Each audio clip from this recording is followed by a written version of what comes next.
that IS code is recommending for the size of the aggregate. Here it is saying the nominal maximum size of course aggregate would be as large as possible within the limits specified, but in no case greater than the one-fourth of the minimum thickness of the member. It is saying that you can use larger size aggregate, but in no case the size of the aggregate should be one-fourth of the minimum thickness of the or equal to minimum dimension of the member. So suppose you are considering slab, building slab. Normally cases the building slab thickness is become 90 mm or 100 mm or 120 mm like that. Now consider 100 mm thickness slab is saying that the minimum dimension of the or minimum size of the aggregate should not be more than 25 mm. Okay, 1/4 is equal to 25 mm. Maximum size of the aggregate should be 25 mm. Now let us see what further it is saying. For most work, 20 mm aggregate size is suitable, where there is no restriction to the flow of the concrete in the section. 40 mm or larger size may be permitted. So it is saying that you can use larger size, okay, but most of the cases, structural purpose or other purpose, 20 mm aggregate size is suitable. What is saying that 20 mm aggregate size is suitable for most of the work. Here you will see 20 mm size. What is talking about is saying that there should be proper distribution. The uniformity of the different aggregate size should be there. You should not use one size of aggregate. Okay, and otherwise there will be lot of void. You shouldn't use one size of aggregate. Otherwise there will be lot of void. There should be proper distribution of the different size of the aggregate, and you should mix it properly before going for casting. If you are using different aggregate size, you should mix it properly before casting. So here initially it is talking about two things. One, that maximum size of the aggregate should not be more than the one-fourth of the minimum dimension of the structure, and second recommendation is there for most work 20 mm aggregate size is suitable, but there is no restriction. You can use a larger size. Again, you can use larger size, such as 40 mm or more, but again that restriction on the dimension, minimum dimension of the member you have to consider. The size of the aggregate should not be more than the one-fourth of the minimum dimension of the member. Let us see what further it is saying. What it is saying, for heavily reinforced concrete member, as in the case of ribs of main beam, the nominal maximum size of the aggregate should usually be restricted to 5 mm less than the minimum clear distance between the main bar. So here you can see the right side here, this one figure is there. Here you can see there is it is heavily reinforced. Okay. Now in this case it is saying that if it is heavily reinforced, then the clear distance between the main reinforcement bar, okay, it is saying that whatever the clear distance is there, not the center to center distance between the two bars. It is saying the clear distance, particularly it is saying the surface to surface distance between two bars. Okay, it is saying that size of the aggregate should be 5 mm less than the clear distance between the main reinforcing bar. It is saying that aggregate size should be 5 mm less than the clear distance available in the reinforcing bar. Another thing is there. Another thing it is saying that or the 5 mm less than the minimum cover of the reinforcement. It is saying that if there is a cover, you normally provide cover on the reinforcement, and cover thickness is a different for different type of structure. For slab, it is one type of cover. For slab, the cover thickness is different. For column, cover thickness is different. For beam, cover thickness is different. This is whatever the clear cover is there. Clear cover normally provide to protect the reinforcement from environmental effect. So it is saying whatever the clear cover we are providing, the aggregate size should be 5 mm less than the clear cover. Okay. So it is saying whichever is smaller, that small size you have to provide. First thing is that you have to consider that 5 mm less than the clear distance between the reinforcing bar, surface to surface distance, clear distance between the reinforcing bar. So aggregate size should be 5 mm less than that clear distance between the reinforcing bar. And second thing you have to see what is the clear cover, and size of the aggregate should be 5 mm less than the clear cover. So in between these two parameters, you have to choose the minimum one. Whichever is the minimum, that you need to select for the casting of structural member. Let us see what IS code is recommending for the water or concrete. It is saying that water used for mixing and curing shall be clean and free from injurious amount of oil, acid, alkali, salt, sugar, and organic material or any other substances. It is saying that it should be clean and should be free from injurious amount. Basically, there should be some permissible limit. That there should be some permissible limit of the oil, acid, alkali, salt, sugar, organic materials.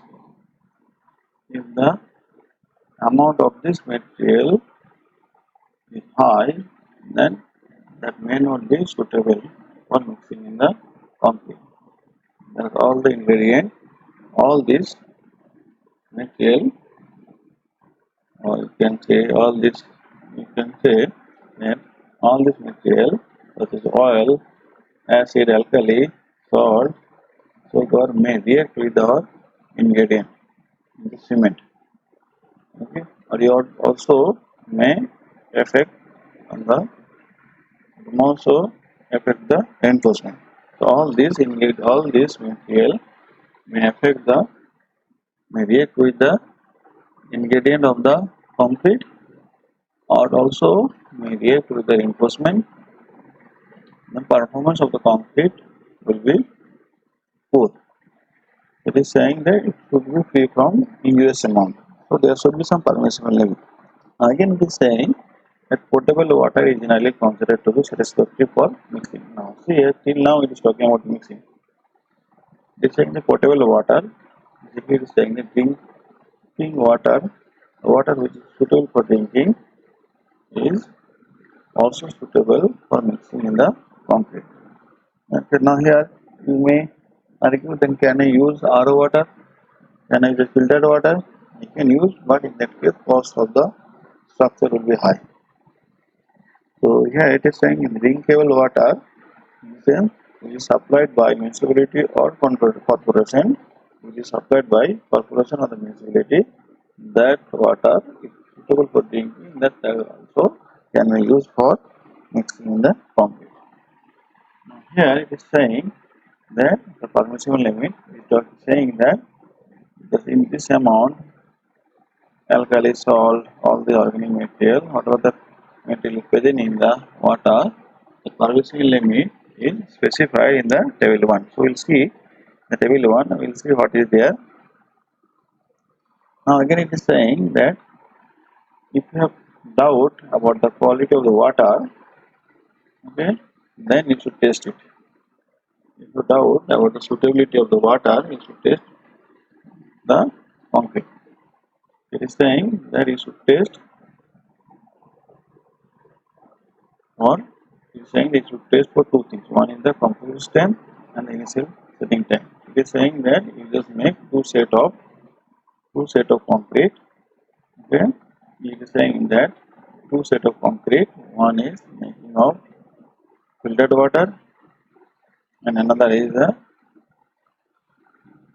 using your available water in the site.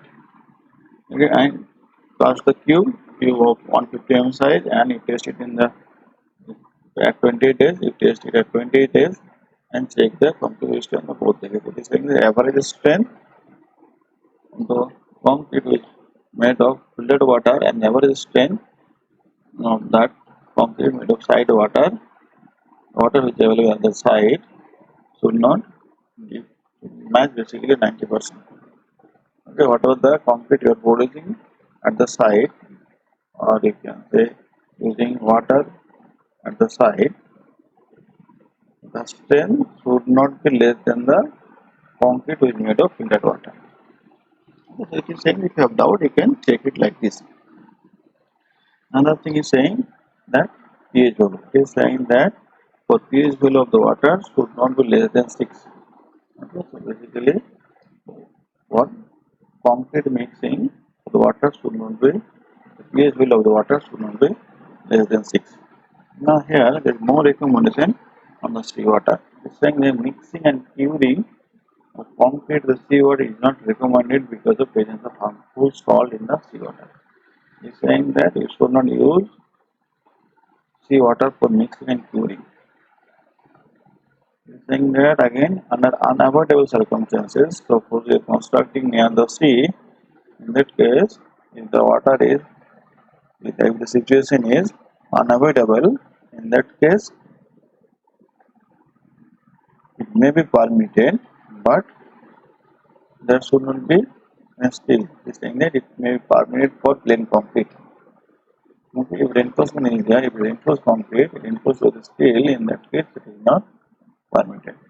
Okay, so this is the recommendation is there for the seawater.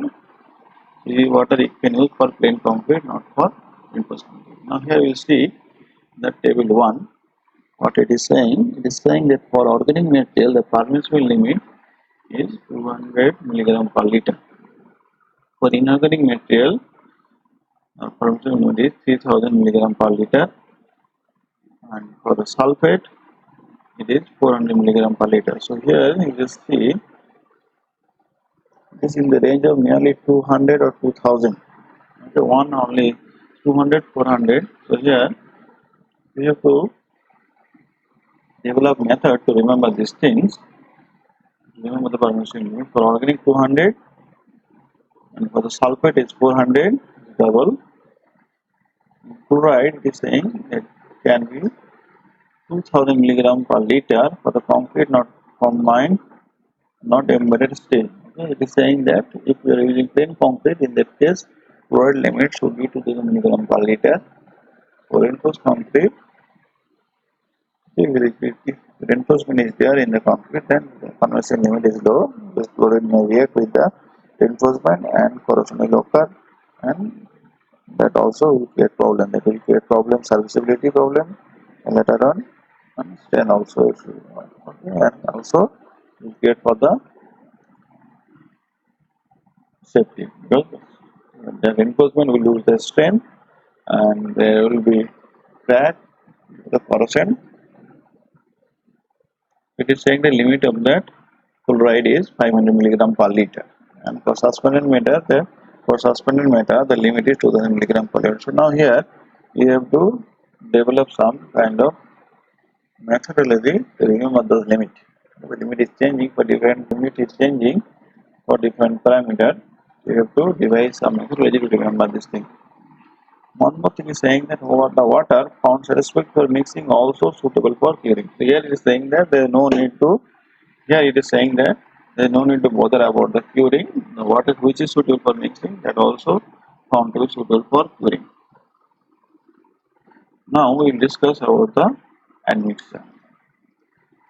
It is saying that if you add admixture, that should not impair the durability. It is saying that it should not affect the durability of the concrete and not combine with the constituent material to form some harmful compound. It is saying that it should not affect the durability, and it also should not react with the component of the cement, sand, or aggregate. Okay, component of the constituent material, in the sense component of the cement, sand, or aggregate. It should not react with this component and should not form another chemical compound. Okay, and they say admixture also should not increase the corrosion of the reinforcement. So basically admixture should be such that it does not react with the component of the cement, it also should not affect the durability. It also should not increase the corrosion of the reinforcement.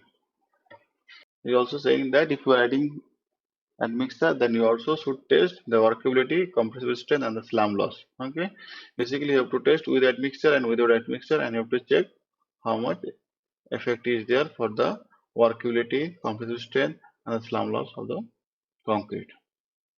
It is saying that chloride content of the admixture should be independently tested. You will find that chloride and the sulfate are the two compounds which affect the performance of the concrete. What happens if there is a high amount of sulfate present or sulfur present in the concrete? This is all. For the source of the sulfur, sulfur may come from your water, sulfur may be in the soil. So if you are placing a concrete or near the foundation concrete, okay, there will be chances of sulfate attack on the concrete. In the water also there can be some portion of sulfur. So what happens if sulfur present in the soil, water, or in aggregate also? There can be some percentage of sulfur. If sulfur present in the concrete, what happens in the long run? That this sulfur used to react with the cement paste and used to form one chemical compound that is called intrinsic. Intrinsic, basically the full form of that compound is the calcium sulfoaluminate hydrate. That is basically expensive in nature. Expensive in the sense its volume used to change, its volume used to increase. Now what happens if volume increase? Okay, if the volume of the cement paste increase, there will be some tensile stress and concrete will fail. There will be crack on the concrete. So if you see this first figure here, if you see this first figure here, this figure you see that there is some gap. Okay, the crack is there. That is because of the sulfate present in the high amount sulfate present in the concrete.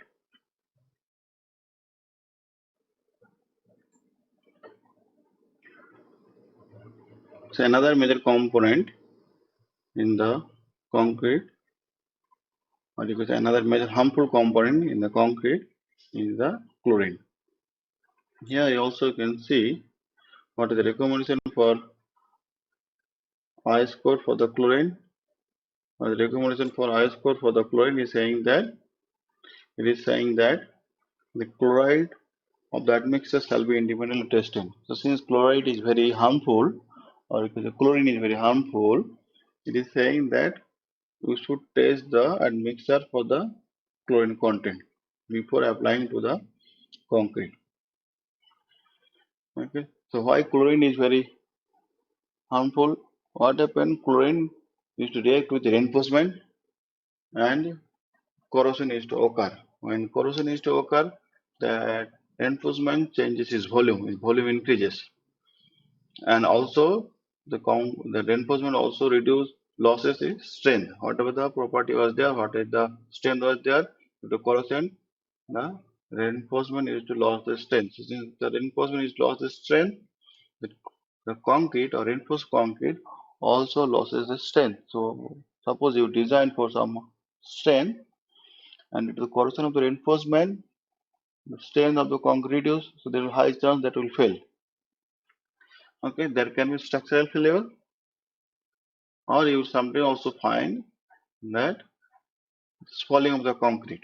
So what happens when the reinforcement changes its volume, increases volume, there will be some tensile stress will develop. So if you see some tensile stress will develop, and the top part of that, or that you can say the top portion of the reinforcement, okay, that concrete which was there in the above the reinforcement, that is to fall. The swelling of the concrete, that is called, we used to call swelling of the concrete, that used to happen.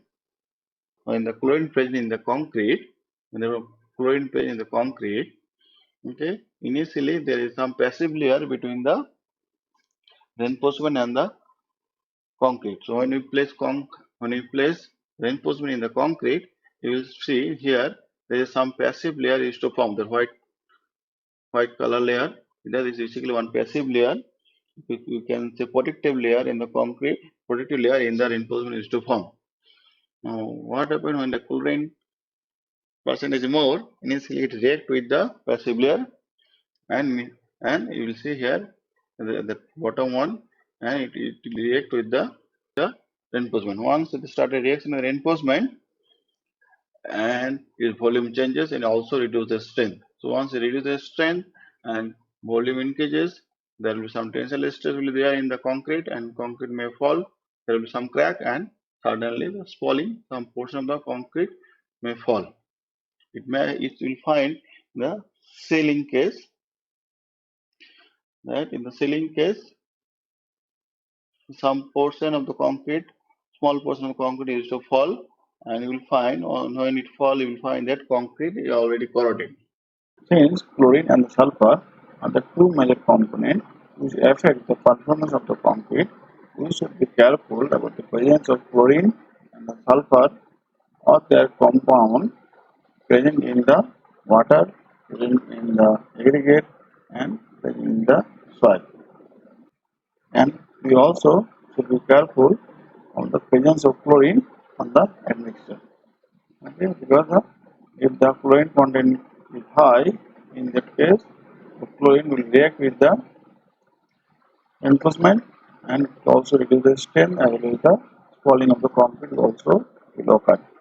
And if sulfur is present in the concrete, it also will lead to the cracking of the concrete.